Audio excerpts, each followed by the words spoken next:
Oke guys, hello everybody, assalamualaikum warahmatullahi wabarakatuh. Balik lagi, welcome back to my channel Wak JFX.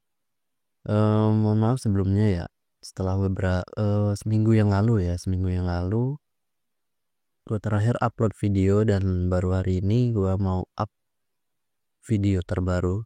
Dan kali ini gue akan membahas salah satu pertanyaan dari para viewers, yang pasti. Di sini ada Mas Agus Sutari. 9 hari yang lalu ya, dia komentar tentang video build up liquidity. Bang, pada kasus gold Kamis tanggal 6 bulan 2 2025, saya sudah menandai area previous daily high dan previous daily low pada hari sebelumnya, yaitu pada hari Rabu. Pada range TF daily terdapat POI di H1 dan H4 yang disertai liquidity. Saya berekspektasi gold akan mengambil POI tersebut untuk melanjutkan kenaikan ke PDH di hari Rabu. Karena POI yang saya tandai sudah mengambil liquidity, sudah di area premium,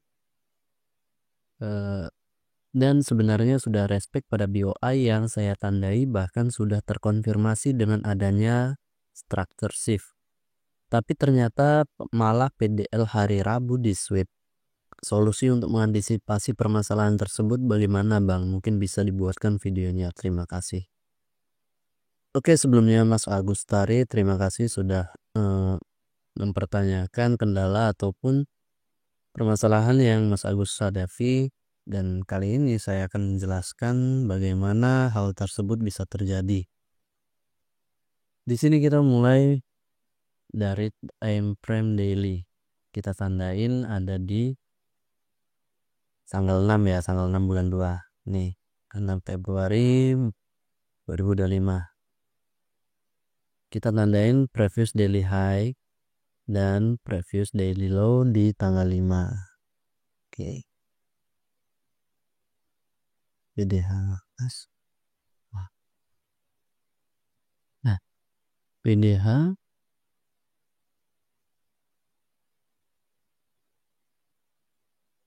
dan PDL.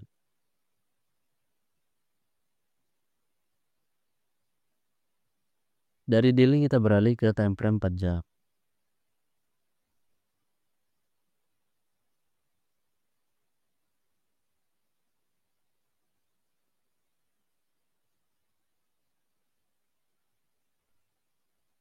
Mungkinkah yang dimaksud oleh Mas Agus itu yang mana?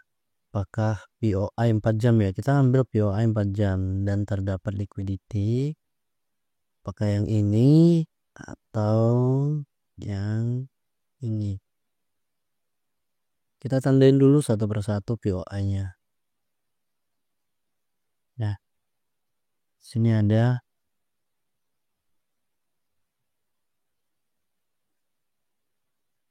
ya. Di sini UC, SBR.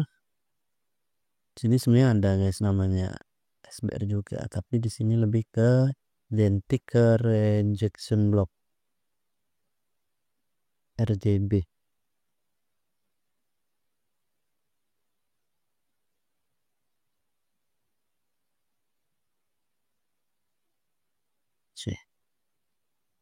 Kita masuk ke time frame 1 jam.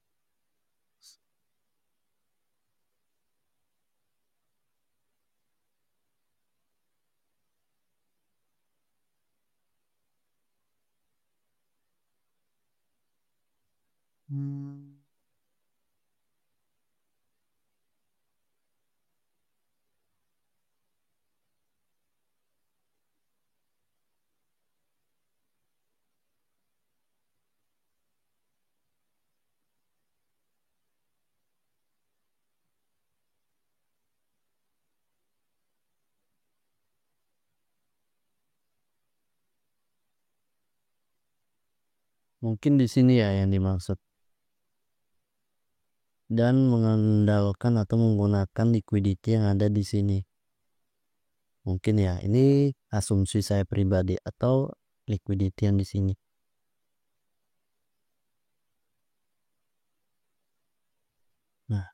Seperti itu ya.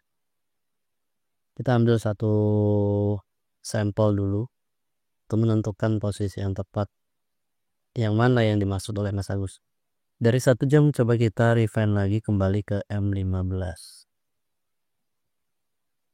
Nah, mungkin ini ya yang dimaksud sama Mas Agus.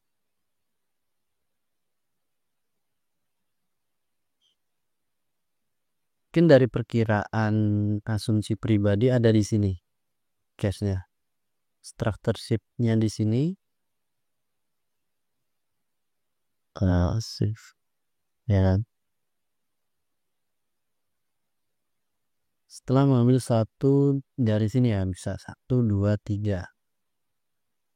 Nah, di sini udah mengambil POI OC M15. Ini refine tadi OC4 ke M15. Itu bahkan untuk refine di area paling ekstrim. Ini ekstrim area ada di M15.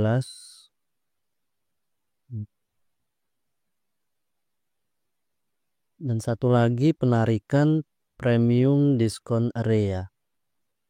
Coba kita tarik dari bawah sini. Ini mungkin ambil swing low-nya. Diambil swing low oleh Mas Agus.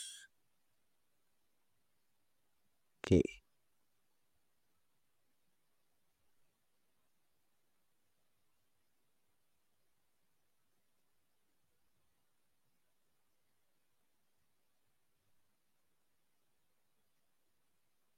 Kamu baru dulu warna. Nah, benar. Kemungkinan besar ada di sini. Jadi kita hapus yang tidak diperlukan. Nah, ini ya Mas Agus ya.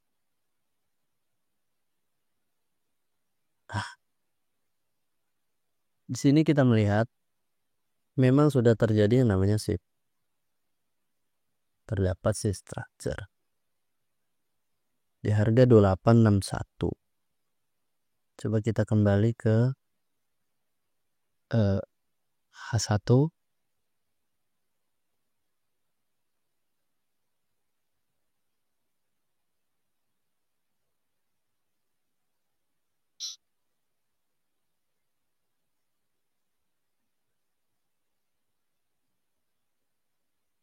Lihat, baik secara di H1 maupun M15 dan H4 kita coba cek.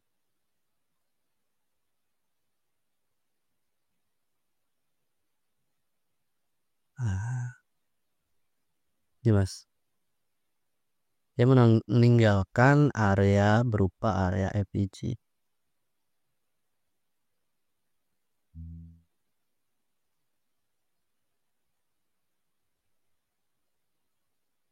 Di H4 di sini kita melihat ada candle ya. Ya bisa dibilang ini seperti candle rejection di H4. Ya kan? Candle rejection, ekspektasi semua orang atau kebanyakan orang itu bahwa harga akan mengalami pembalikan arah. Nah, semua orang atau kebanyakan orang itu berasumsi bahwa harga akan mengalami pembalikan arah atau reject. Tetapi di time frame H1 justru ini kayak ini. Time frame H1 ini menjadi structure shift pertama, tapi di H1 loh ya, di H1. Saya nggak menyarankan di H1 untuk melihat ini, tapi lebih ke time frame M15. Nah, di sini kita melihat dengan jelas structure shift-nya di mana. Ini loh structure shift-nya, Mas. Nah, ini bisa dimarking sebagai structure shift. Terus yang ini apa ya? Ini breakout structure. Oke, kelar ya. Ini kita hapus. Sorry. Yang ini kita hapus. Ini juga kita hapus.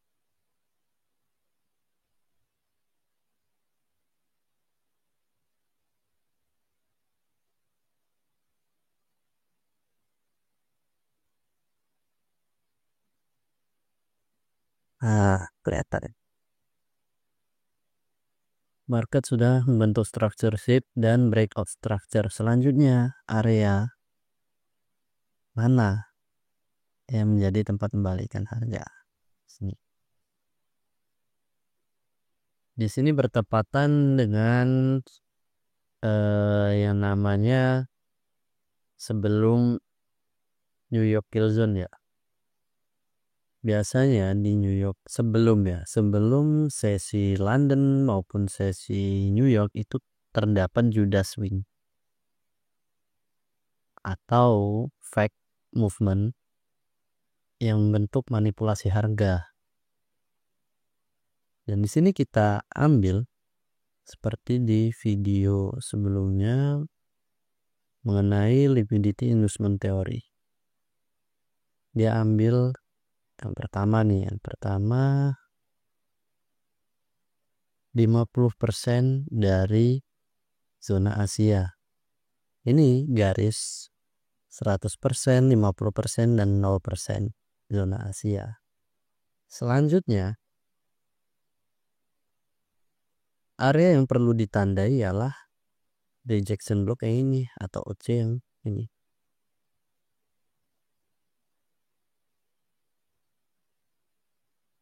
Jika dirasa terlalu lebar, sebenarnya di dalam alkemis itu terdapat titik 0,5% wick. 0,5% wick. Dan memang gue belum sempat membahas tentang POI yang barusan atau area entry yang barusan. Di sini gue akan sedikit membahas tentang hal itu. Jadi, ketika kalian melihat suatu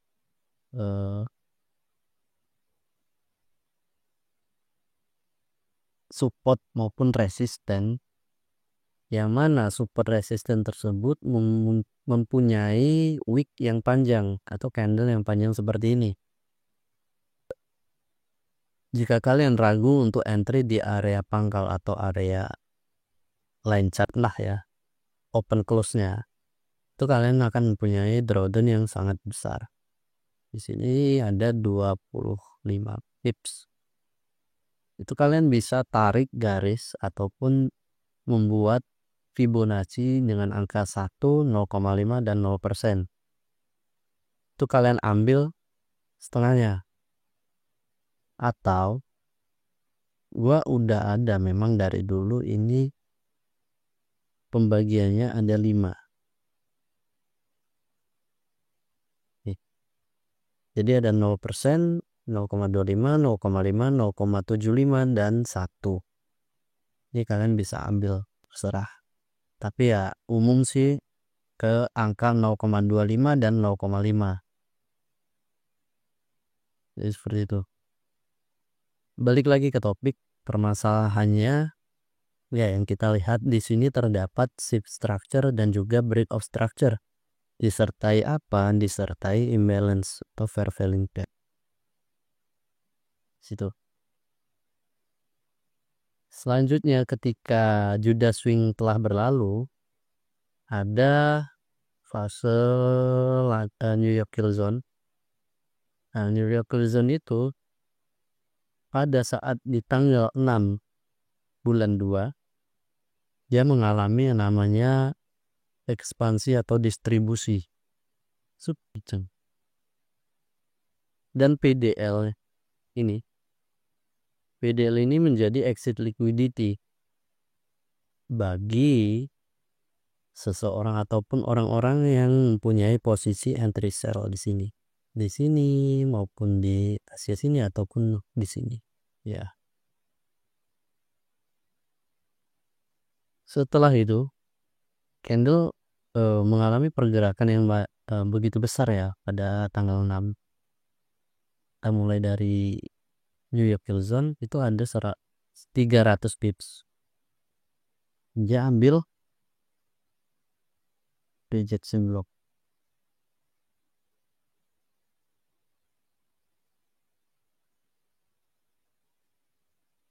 Nah, coba kita menggunakan Fibonacci 0,5%. pakai guys, tetap kena.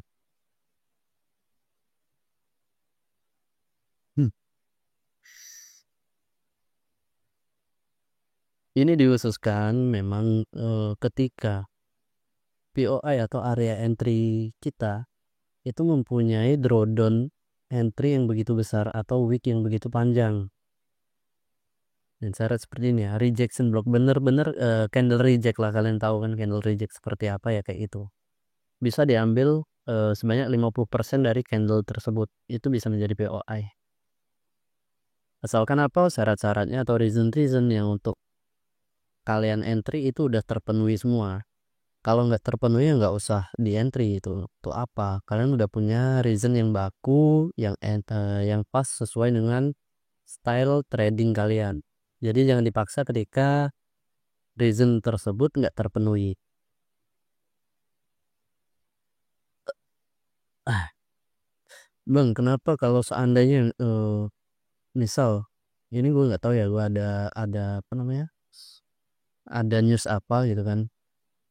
Bang, kenapa kalau ada news misal untuk case yang ini USD-nya good atau bagus lah hasil newsnya, tapi setelah dia turun dia langsung reversal atau membalikan harga. Jadi begini guys, penjelasan mengenai news bagi kalian yang belum paham. News itu bersifat hanya sementara, sifatnya itu sementara atau event.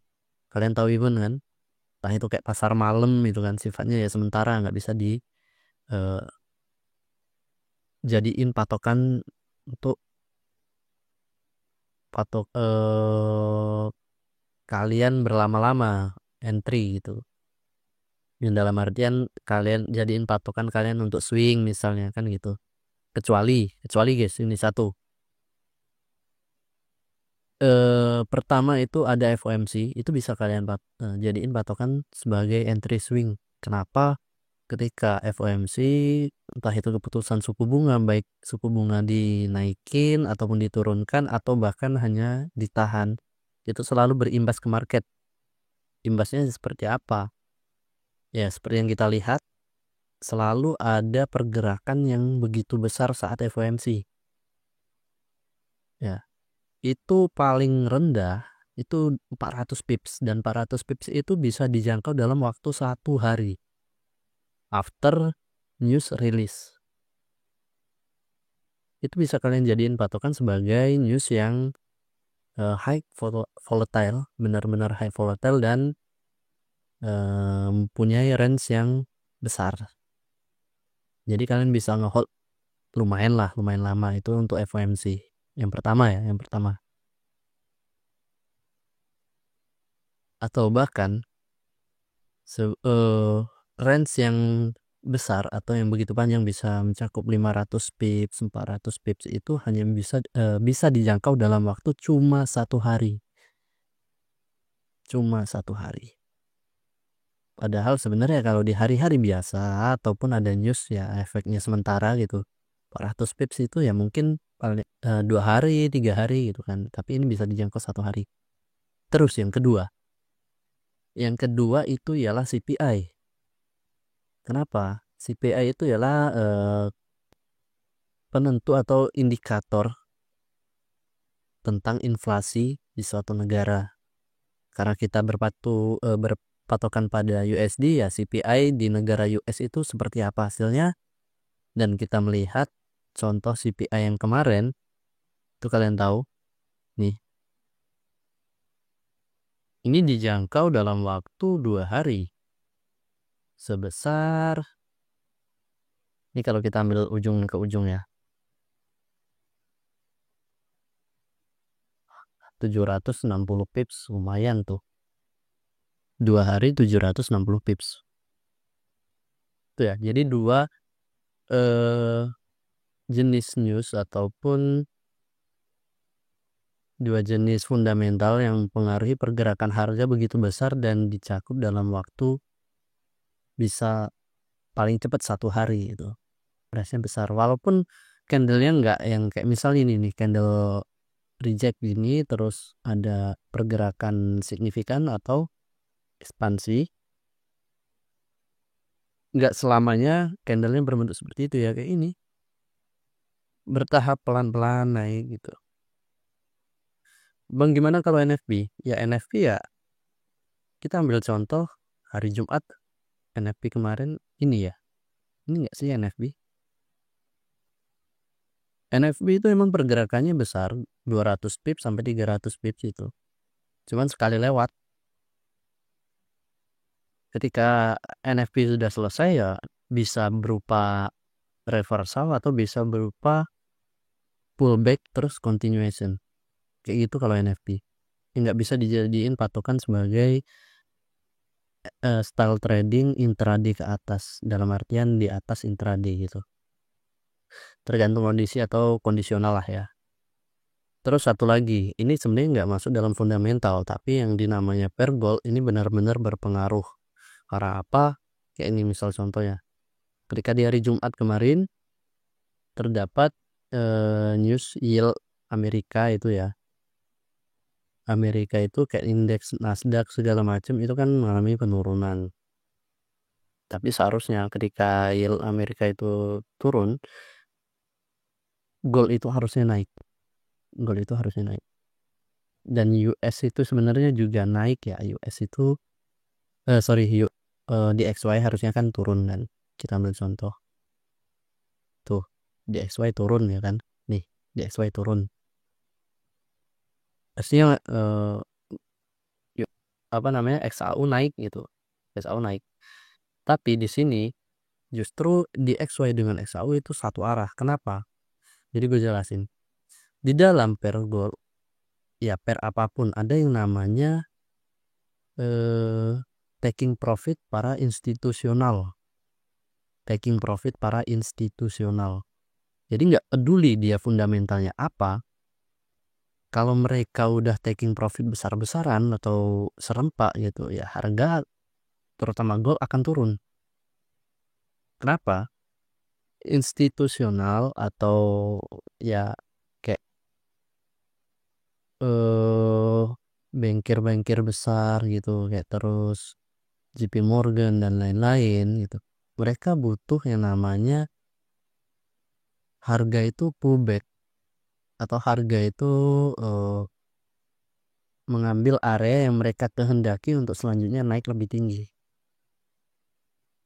Dan nanti ketika Senin nanti kalian jangan langsung misal nih mau buy. Wah, ini udah taking profit nih institusional.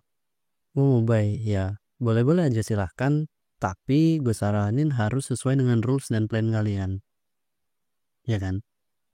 Ini sekali dalam satu hari itu pergerakannya kenceng gila. 635 pips mereka dalam satu hari taking profit. Dan juga berhubung di kemarin itu di hari Jumat, ya namanya institusional kita nggak tahu isi kepalanya itu seperti apa dan gimana. Jadi kita trading itu harus mengikuti para arus dari well. Jadi dalam artian kita itu hanya sebuah ikan-ikan kecil. Jadi ikan-ikan kecil itu berlindung di balik paus, ya kan, dari para well. Supaya apa ya? Kita mengikuti jejaknya itu seperti apa. Jangan sampai kita melawan dari mereka ya. Kita tuh apa cuman retail gitu. Uang kita yang maksudnya kayak 100 juta, 1 miliar itu nggak berharga bagi mereka. Sedangkan transaksi mereka sudah sampai ribuan miliar dolar segala macam. Kalian cek aja itu di WikiFX. Transaksi forex itu berapa miliar dolar per hari gitu. Jadi ya anggap aja uang kita nggak ada apa-apanya. Apalagi kita tradingnya bukan melalui liquidity provider dari LP ya, atau dari Bloomberg terminal atau langsung apalah gitu kan. Kita hanya trade melalui broker. Broker itu nggak langsung menyalurkan antrian kita kepada LP-nya. Jadi kita trade sesama user dari broker tersebut. Mungkin dari situ sih penjelasan gue mengenai pertanyaan dari Mas Agus dan sedikit tambahan mengenai point entry dari Alchemist, dan yang terakhir mengenai sedikit mengenai fundamental ya. Semoga kalian bisa memahami dari apa yang gue sampaikan dan maksudnya seperti apa. Jika kalian memang kurang paham, kalian bisa mempertanyakan kebingungan kalian di kolom komentar. Oke, sekian dari gua. Apabila kalian suka, kalian boleh like, comment, and subscribe. Dan jangan lupa aktifin lonceng notifikasi agar kalian dapat notifikasi selanjutnya dari video yang gua upload. Gua Wakji, ya, haha, Jai. Gua Wakji, sekian dan assalamualaikum warahmatullahi wabarakatuh.